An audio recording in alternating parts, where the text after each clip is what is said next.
akumulācijas tvertne, tātad vai tā ir nepieciešama un kad tā ir nepieciešama. Principā akumulācijas tvertne ir nepieciešama divos gadījumos. Ja mājās ir radiatori vai ja mājās ir silto grīdu apkure ar silto grīdu automātiku.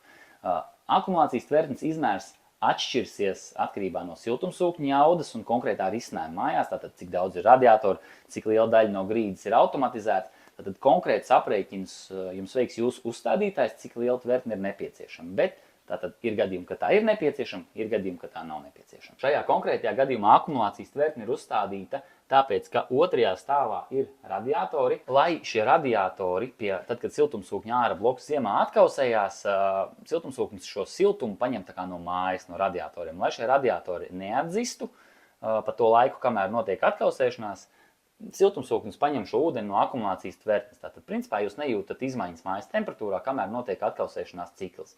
Arī šeit ir radiatori, siltumsūknis paņems ūdeni no šīs akumulācijas tvertnes. Šajā mājā ir arī siltās grīdas, tāpēc ūdens apjoms grīdās ir jau tā paliels, tādēļ šī akumulācijas tvertne ir salīdzinoši neliela. Tomēr, ja šo silto grīdu nebūtu, šī tvertne būtu lielāka. Šeit mums ir 80 litri, visticamāk, tad tā jau būtu kāda 120 litri, varbūt pat 150 litri liela.